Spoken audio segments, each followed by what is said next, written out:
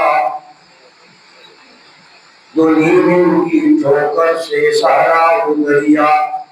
سمٹ کر پہاڑ کی ہیبت سے رانی،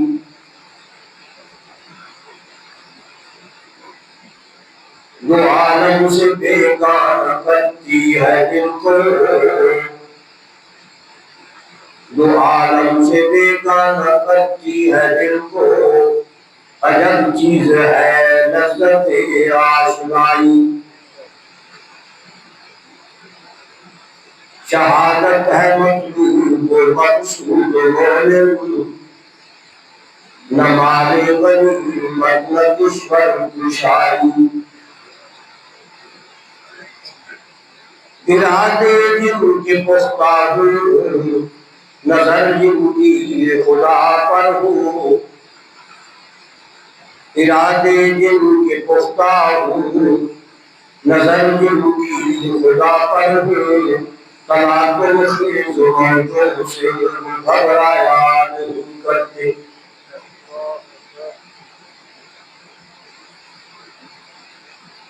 واجب الاحترام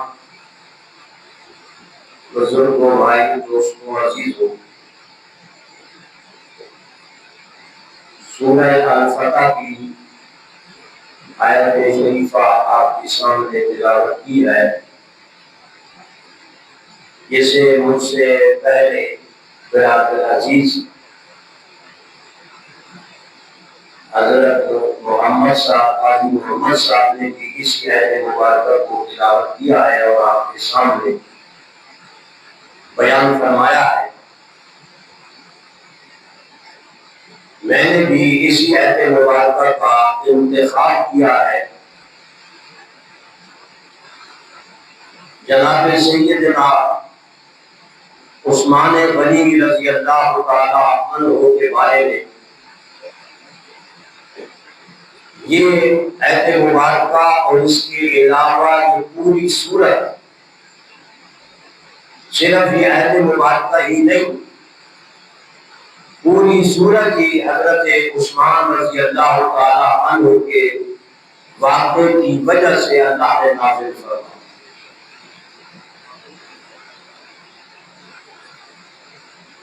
جہاں اللہ نے ان 13 اور اپنا 14 یا 15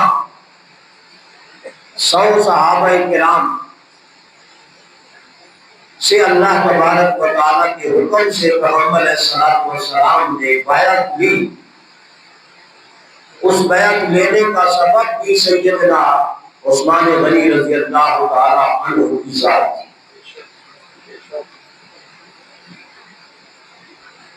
حضرت عثمان غنی جتنے مرضی بڑے ہوں، جتنے اونچے مقام رکھتے ہوں،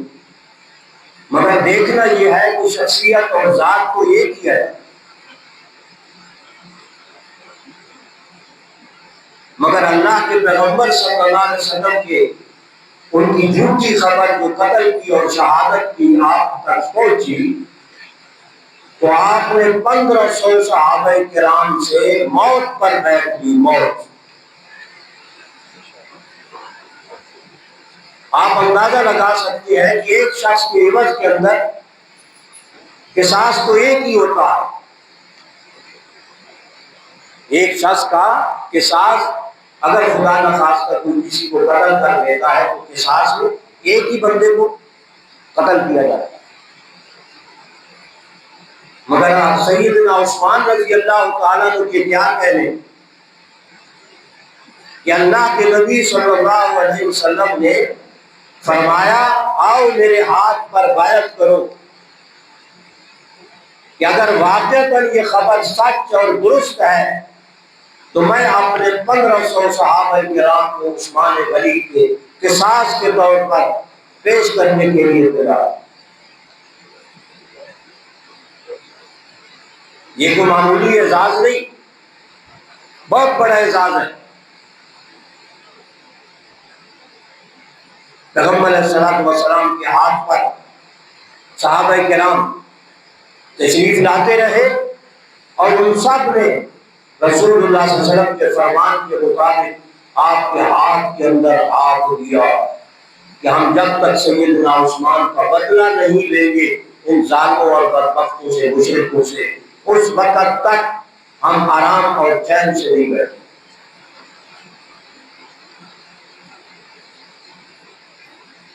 حالانکہ حضرت عثمان رضی اللہ تعالی عنہ وہ سفیر بن کر گئے تھے مسلمانوں کی جانب سے ان کفار اور مشرکین کے پاس، یہ کہنے کے لیے کہ ہم کوئی تمہارے ساتھ لڑائی کرنے کے لیے نہیں آئے، ہم تو صرف عمرہ کی نیت سے آئے ہیں، تم ہمیں اجازت دے دو، ہم عمرہ کر کے واپس آرام سے چلے جائیں گے، کوئی ہمارا مقصد لڑائی کا نہیں ہے اور نہ ہی ہم ہتھیار ساتھ لائے ہیں لڑائی کے لیے۔ مگر کافر بڑا بے ایمان ہے۔ رسول اللہ صلی اللہ علیہ وسلم نے فرمایا، قرآن پاک کے اندر بھی موجود ہے، عزو علیکم الانامل من الغیظ، کفار مسلمانوں کے مقابلے میں اس قدر سخت ہے کہ وہ غصے کی وجہ سے یغیظ بہم الکفار، یا اسی سورۃ مبارکہ کے اندر یہ بھی آتا ہے کہ مسلمانوں کے خلاف اتنے غیظ و غضب کے اندر ہوتے ہیں کہ اپنی انگلیاں کاٹتے ہیں غصے کی وجہ سے مسلمانوں کے خلاف۔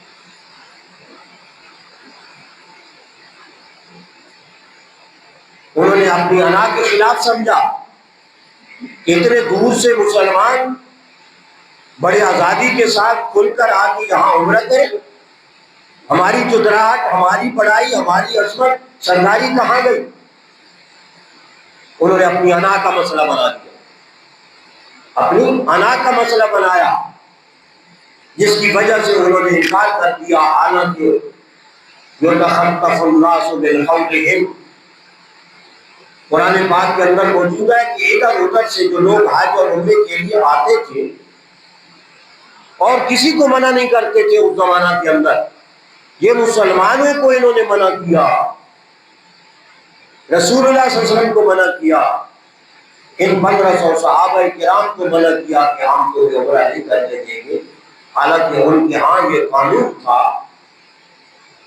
کہ جو آدمی حج اور عمرے کے لیے آئے ہم اس کے لیے رکاوٹ نہیں ڈالتے، معاہدے تھے، بات طے شدہ تھی۔ رسول اللہ صلی اللہ علیہ وسلم کو بھی یہی خیال تھا کہ انشاءاللہ، قرآن پاک کے اندر بھی موجود ہے کہ اللہ کے نبی صلی اللہ علیہ وسلم کو اس سے پہلے خواب آیا تھا، اللہ کے نبی کا خواب جیسے پہلے بھی آپ سن چکے ہیں، وہی ہوتا ہے، لقد صدق اللہ رسولہ الرؤیا بالحق لتدخلن المسجد الحرام ان شاء اللہ آمنین محلقین رؤوسکم ومقصرین لا تخافون۔ جناب کو خواب آیا کہ ہم عمرہ کر رہی ہیں اور کچھ ہمارے ساتھی عمرہ کر کے حلق کرا رہی ہیں اور کچھ اپنے بالوں کو کٹوا رہے ہیں، محلقین رؤوسکم ومقصرین لا تخافون، کسی قسم کا کوئی خوف اور ڈر ان کو نہیں ہو۔ پیغمبر علیہ الصلوۃ والسلام کی عادت شریفہ تھی کہ جب آپ کو کوئی خواب آتا تھا، بعض دفعہ آپ خود صحابہ سے پوچھتے تھے کہ کسی کو کوئی خواب تو نہیں آیا کہ میں اس کی تعبیر تمہیں بتاؤں، شاید اس میں کوئی آئندہ کے لیے رہنمائی ہو ہمارے لیے۔ اور پھر رسول اللہ صلی اللہ علیہ وسلم کا خواب مبارک، تو جیسے میں نے عرض کیا کہ وہ اللہ کی وحی ہوتا ہے، اس واسطے آپ نے خوشی کے طور پر اس کا اظہار صبح اپنے صحابہ کے سامنے کیا کہ آج رات میں نے یہ خواب دیکھا۔ صحابہ تو کھل گئے کہ اتنے عرصے کے بعد، تقریباً ہجرت کو 6 سال تھا، 6 سال ہو چکے تھے، کیونکہ واقعہ حدیبیہ 6 ہجری کو واقع پیش آئے۔ سیکھ رہے تھے بیچارے صحابہ، کتنے عرصے سے انہوں نے خانہ کعبہ کی زیارت نہیں کی تھی، عمرہ نہیں کیا تھا، حج سے ممانعت کی، نہیں کر سکتے تھے، تو اس سے ان کو بشارت ملی کہ اللہ کے نبی صلی اللہ علیہ وسلم کا خواب بدل نہیں ہو سکتا، اللہ تبارک و تعالیٰ ضرور ہمیں اس نعمت سے نوازیں گے اور ہم ضرور جائیں گے۔ سارے صحابہ کرام جن کی تعداد 1500 بعض نے 1400 تعداد بھی کی ہے وہ ہو گئی اور بڑے خوش تھے، تشریف لے گئے۔ حدیبیہ کے مقام پر جب پہنچے، مختصر کر رہا ہوں، بڑی لمبی چوڑی تفصیل ہے، پوری یہ سورہ مبارکہ الفتح جس کی آیت مبارکہ آپ نے سنی ہے، یہ اسی کے سارے واقعات جو اس سورت کے اندر کہیں تفصیل کے ساتھ کہیں اجمال کے ساتھ مختلف واقعات اس ضمن کے اندر بیان ہوئی ہے، صرف یہی نہیں اور بھی واقعات۔ وہاں پہنچے تو پیغمبر علیہ السلام نے اخلاقی طور پر، ورنہ آپ یوں ہی سیدھے جا سکتے تھے، مگر آپ نے اخلاقی طور پر ان کو اطلاع دی کہ جاؤ، مشرکین مکہ کو کیونکہ قبضہ خانہ کعبے پر انہی کا تھا اس وقت، ابھی مکہ فتح نہیں ہوا تھا، تو ان کو بتا دو کہ ہم مسلمان عمرہ کی نیت کے ساتھ آئے ہیں اور ہم عمرہ کر کے واپس چلے جائیں گے، ہمارا کوئی تمہارے ساتھ مقابلہ وغیرہ نہیں ہوگا، تو مہربانی کر کے آپ ہمیں اجازت دیں۔ انہوں نے ایک نہ سنی، اجازت نہیں دی، اور الٹا یہ خبر مشہور کر دی کہ سیدنا عثمان رضی اللہ تعالی عنہ کو شہید کر دیا گیا ہے۔ جان بوجھ کر انہوں نے یہ افواہ اڑائی، خلبلی مسلمانوں کے اندر ان کو پریشان کرنے کے لیے،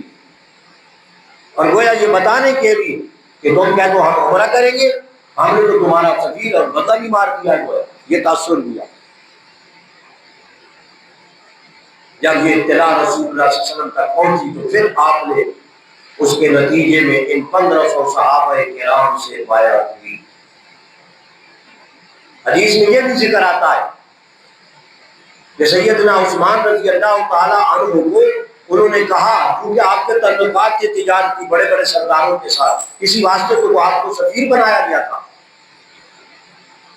ورنہ پہلے مشورہ حضرت عمر فاروق رضی اللہ تعالیٰ عنہ کے بارے میں ہوا تو انہوں نے خود ہی عرض کیا کہ اللہ کے نبی، آپ کو معلوم ہے کہ میری طبیعت بڑی تیز ہے، میں بڑا غیور اور غیرت مند آدمی ہوں، اس سفارت کے لیے دینی طبیعت کا آدمی چاہیے، میری طبیعت جلالی ہے،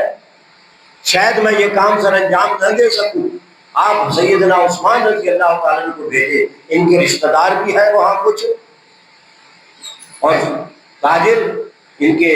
واقف کار بھی ہے، ان کے ساتھ یہ تجارت اور کاروبار کرتے ہیں، لہذا آپ ان کو سمجھیں۔ تو سب صحابہ کرام نے بھی اس کی تائید کی کہ واقعی سیدنا عثمان اس کے لیے زیادہ موضوع ہے، تو مشورے میں آپ ہی کے بارے میں طے کیا۔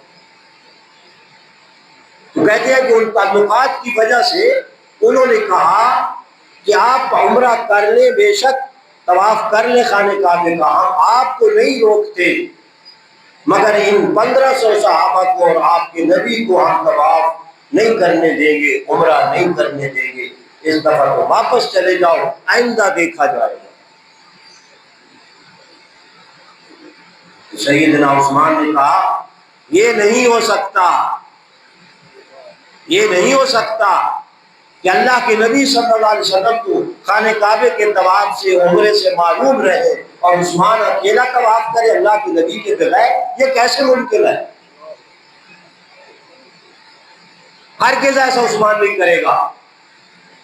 اجازت دو تو ہم سب کو دو، اکیلی بڑی اجازت کا کوئی اعتبار نہیں۔ اب جب یہ خبر مشہور ہوئی کہ آپ کو شہید کر دیا گیا بجائے آپ کی بات ماننے کی، حالانکہ سفیر کا قتل پورے عالم اسلام کا یہ مسئلہ ہے، عالم دنیا کا مسئلہ ہے کہ کسی سفیر کو کچھ نہیں کہا جاتا، مگر یہاں یہ خبر انہوں نے مشہور کر دی کہ ہم نے عثمان رضی اللہ عنہ کو شہید کر دیا ہے، قتل کر دیا ہے۔ تب رسول اللہ صلی اللہ علیہ وسلم نے صحابہ کرام سے بیعت لی، جس کا ذکر اس آیت مبارکہ کے اندر ہے کہ لقد رضی اللہ عن المؤمنین، اللہ ان تمام بیعت کرنے والوں والوں پہ راضی ہو گیا، اور جس کے لیے یہ بیعت لی گئی اس سے سب سے بڑھ کر اللہ راضی ہو گیا۔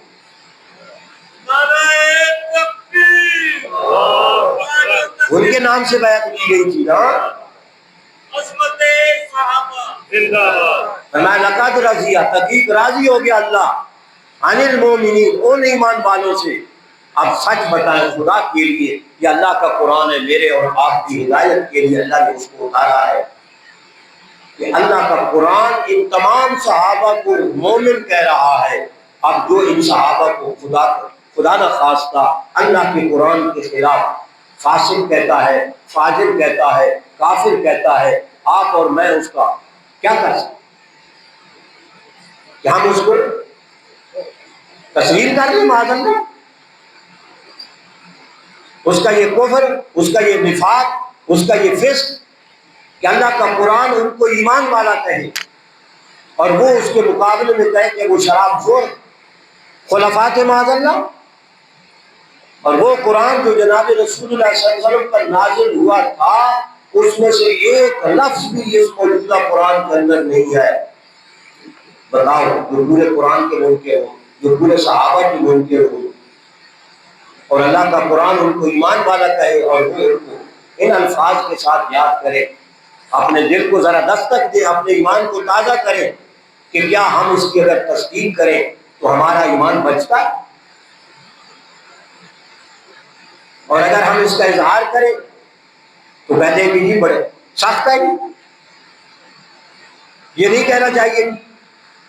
اللہ کے قرآن کا ترجمہ کرتے ہوئے کافر کا ترجمہ ہم مومن تو نہیں کر سکتے۔ مومن کا ترجمہ مومن کریں گے، کافر کا ترجمہ کافر کریں گے۔ قل یا ایھا الکافرون لا اعبد ما تعبدون، جن کو اللہ کا قرآن کافر کہہ رہا ہے، میں اور آپ کون ہوتے ہیں؟ ہم کہیں بھی صحیح تو کیا وہ کفر سے بچ سکتے؟ نہیں بچ سکتے۔ اس واسطے فرمایا عن المؤمنین، اللہ ان تمام ایمان والوں سے راضی ہو گیا جنہوں نے بیعت کی جناب رسول اللہ صلی اللہ علیہ وسلم کے ہاتھ پر۔ اذ یبایعونک تحت الشجرہ، اللہ نے اس درخت کا بھی نام لے لیا، درخت کا بھی تذکرہ کر دیا۔ یہ اتنی پاک بیعت تھی، اتنی مطہر بیعت تھی، اتنے اعلیٰ لوگوں کے لیے بیعت تھی کہ بیعت کرنے والوں کو اللہ کیوں نہ بخشتا، ان پہ راضی کیوں نہ ہوتا۔ میرے اللہ نے اس درخت کا بھی ذکر کر دیا قرآن پاک کے اندر، قیامت تک یہ شجرہ پڑھا جائے گا۔ اور ہمارے حضرت صاحب رحمۃ اللہ علیہ فرمایا کرتے تھے کہ یہ شجرہ کا لفظ جتنے حروف پر مشتمل ہے نا، اب قرآن کا جو چونکہ حصہ بن گیا ہے، شجرہ کا لفظ پڑھنے سے جتنے حروف ہیں اس کو 10 کے ساتھ ضرب دو، اتنی نیکیاں ملیں گی اس درخت کا تذکرہ پڑھتے ہوئے، کیونکہ یہ عام درخت نہیں رہا، یہ وہ شجر اور درخت ہو گیا جس کا تذکرہ اللہ نے قرآن میں کر دیا۔ اب یہ قرآن کا لفظ بن گیا تو جتنے حروف اس کے ہیں اسی نسبت کے ساتھ 10 گنا کم سے کم اجر اور ثواب اس کو پڑھنے والا، ادا کرنے والا اللہ کی طرف سے پائے۔ اذ یبایعونک تحت الشجرہ، اور بیعت بھی کیسی؟ حدیث میں آتا ہے رسول اللہ صلی اللہ علیہ وسلم نے خود فرمایا کہ جس وقت بیعت کرنے لگے سارے صحابہ اکرام نے بیعت کر لی آپ کے حکم سے بڑی خوشی خوشی، تو آخر میں سیدنا عثمان چونکہ وہ سفیر بن کے گئے ہوئے تھے مکہ، وہ تو موجود نہیں تھے۔ اللہ اکبر، اتنا بڑا اعزاز میرے خیال میں پورے صحابہ کرام کی جماعت میں سے صرف سیدنا عثمان کو ملا، کیا موجود نہیں ہے؟ پیغمبر علیہ السلام نے اپنا دائیں ہاتھ یوں صحابہ کو دکھایا، فرمایا کہ عثمان رضی اللہ تعالی عنہ فی حاجت اللہ و حاجت رسولہ، حضرت عثمان اللہ اور اس کے رسول کے کام کے سلسلے میں وہ تشریف لے گئے ہیں، وہ یہاں موجود نہیں ہیں، مگر میں ان کی طرف سے اس بیعت کی نمائندگی اللہ کا رسول اپنے دائیں ہاتھ سے کر رہا ہوں۔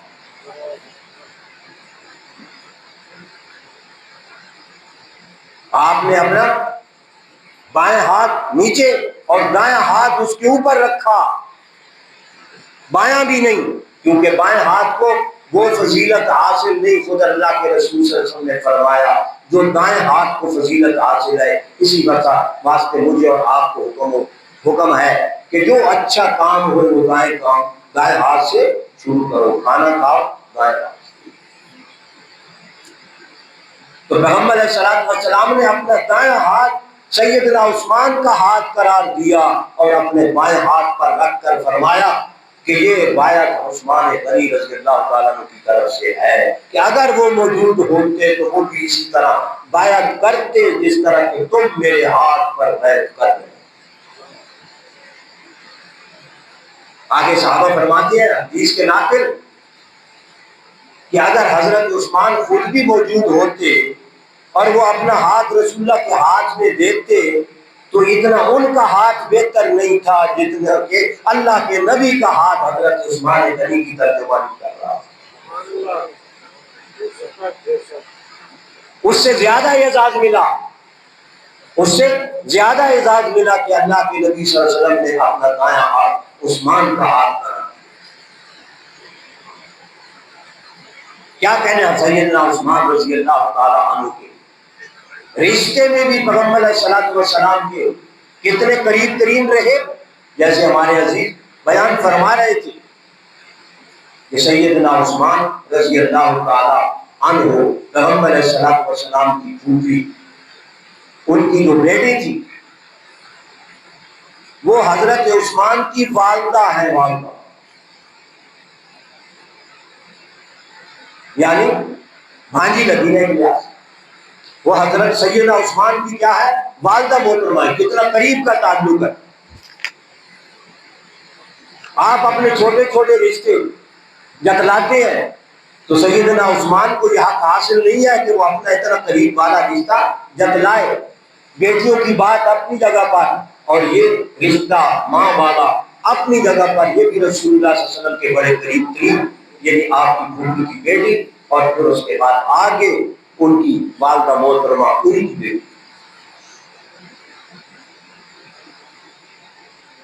بڑے باکمال ہستی ہے حضرت سیدنا عثمان، اپنی اپنی جگہ پر سارے صحابہ آسمان نبوت کے ستارے ہیں، مگر کوئی انفرادی طور پر جزوی طور پر ہر ایک صحابی کو ایسی فضیلت حاصل ہے کہ جو خود رسول اللہ کی معصوم زبان سے ان کے لیے وہ فضیلت بیان ہوئی ہے، جن میں سے سیدنا عثمان رضی اللہ تعالیٰ عنہ کے بارے میں فرمایا اصدقهم حیاء عثمان،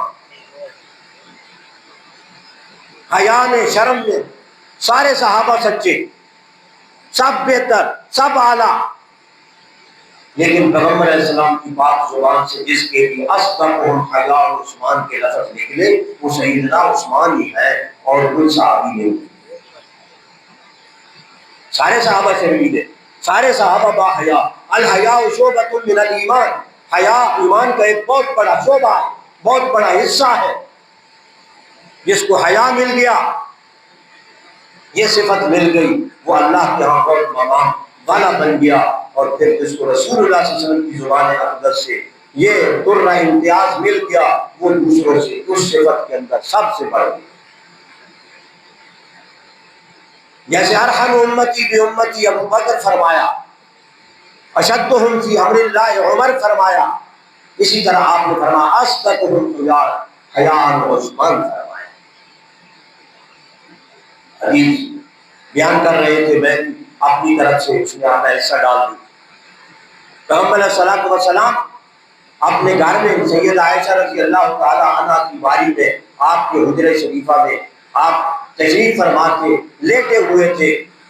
اور علیہ ملک لی، حدیث میں آتا ہے کہ میری چادر، حضرت عائشہ رضی اللہ تعالی عنہا فرماتی ہے کہ آپ اس کو لپیٹے ہوئے لیٹے ہوئے۔ یہ جان کے میں نے ذکر کیا اس واسطے کہ حضرت عائشہ، اما عائشہ رضی اللہ تعالی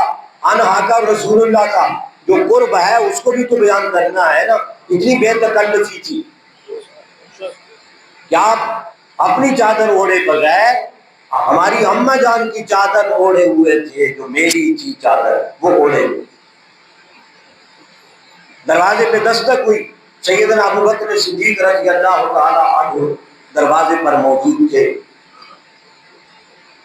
انہوں نے اجازت چاہی کہ میں نے کچھ رسول اللہ صلی اللہ علیہ وسلم سے بات کرنی ہے یا کوئی مسئلہ پوچھنا ہے، تو پیغمبر علیہ السلام کی اجازت سے ان کو اجازت مل گئی، اندر تشریف لائے اور آرام سے بیٹھے، بات چیت کی، واپس تشریف لے گئے۔ ان کے جانے کے بعد پھر دستک ہوئی، سیدنا عمر فاروق رضی اللہ تعالیٰ عنہ تشریف لائے، فاستفتح الباب، دروازہ کھلوایا گیا، یعنی دروازے کھولنے کی تمنا اور آرزو کی گئی کہ میرے لیے بھی دروازہ کھولا جائے۔ چنانچہ اس کے لیے بھی پیغمبر علیہ السلام کی اجازت سے دروازہ کھولا گیا، سیدنا عمر فاروق رضی اللہ عنہ تشریف لائے، بات چیت کی، جو بات کرنی تھی تشریف لے گئے۔ تیسری دفعہ سیدنا عثمان رضی اللہ تعالیٰ دروازے پر تشریف لائے تو خادم صحابی نے بتایا کہ سیدنا عثمان آئے ہیں۔ پیغمبر علیہ السلام کو لیتے ہوئے تھے، اٹھ کے بیٹھ گئے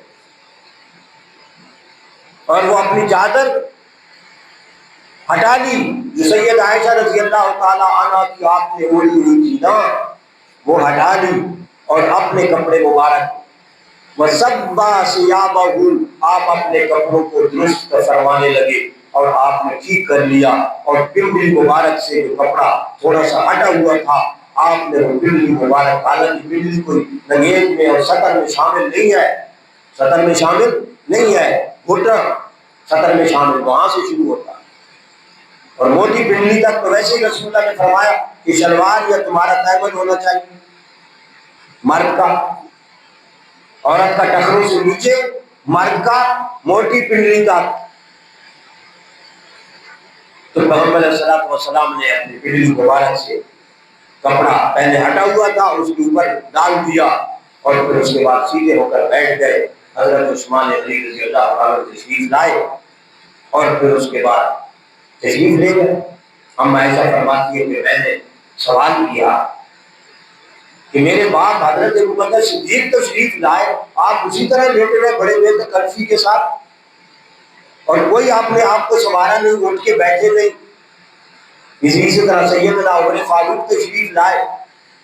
پھر بھی آپ اسی طرح بیٹھے رہے اور کوئی اپنی صورت کو، حیات کو بدلا نہیں۔ سیدنا عثمان آئے تو پھر آپ فوراً آپ نے اپنی حیات کو بدل لیا، کپڑوں کو سنوار لیا اور درست کر لیا۔ بلکہ حدیث میں آتا ہے کہ مجھے بھی پیغمبر علیہ السلام نے حکم دیا کہ تو بھی اپنے کپڑے درست کر لے۔ معلوم ہوتا ہے کہ یہ پردے سے پہلے کے واقعات ہیں،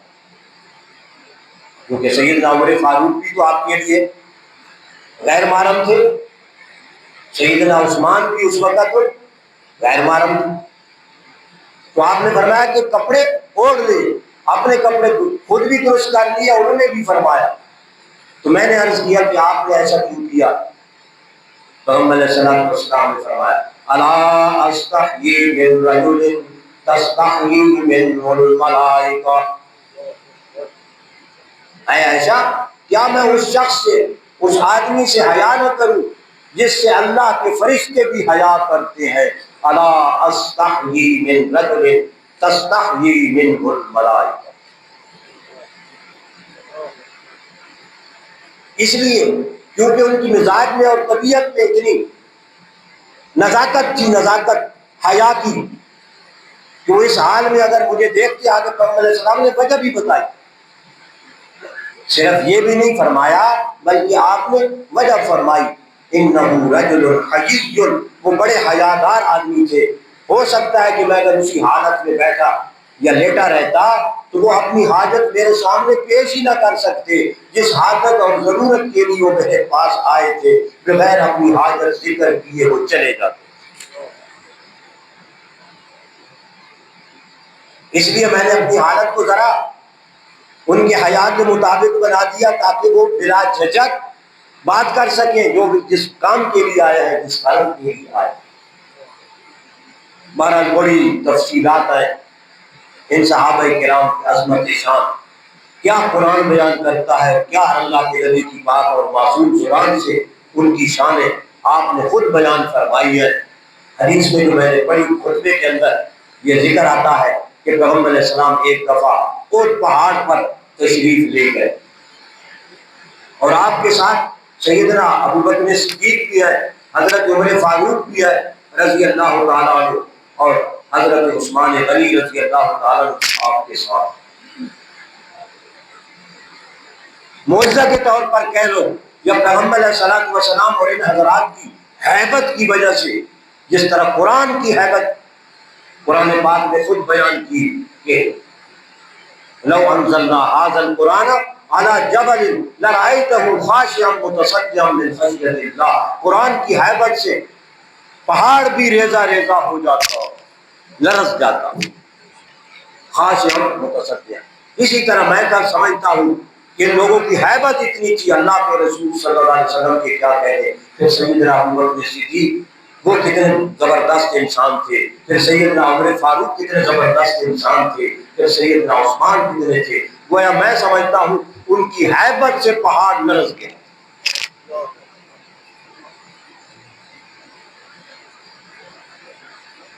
پیغمبر علیہ السلام نے اپنا پاؤں مبارک ٹھوکر ماری اور پہاڑ پر، اسبت یا احد، اسبت یا احد، ٹھہر جا ٹھہر جا، علیک نبی و صدیق و شہیدان، تیرے اوپر اللہ کا نبی موجود ہے، تجھے تو فخر کرنا چاہیے، تو لرز رہا ہے تجھے تو فخر کرنا چاہیے، تیرے اوپر ایک اللہ کا نبی ہے، ایک صدیق ہے، دو شہید ہیں، عمر فاروق بھی شہید جن کا اگلے جمعے پہ انشاءاللہ تذکرہ ہوگا، اور ایک سیدنا عثمان رضی اللہ تعالیٰ عنہ۔ یہ اتنی بڑی شخصیات تیرے اوپر موجود ہے اور تو لرز رہا ہے اور کانپ رہا ہے، تو ٹھہر جا، ثابت ہو کر۔ تو حدیث میں یہ بھی ذکر آتا ہے کہ آپ کے یہ فرمانے کے بعد پہاڑ ٹھہر گیا اسی طرح اپنی جگہ پر۔ اللہ تعالیٰ مجھے اور آپ کو عمل کی توفیق عطا فرمائے، باقی انشاءاللہ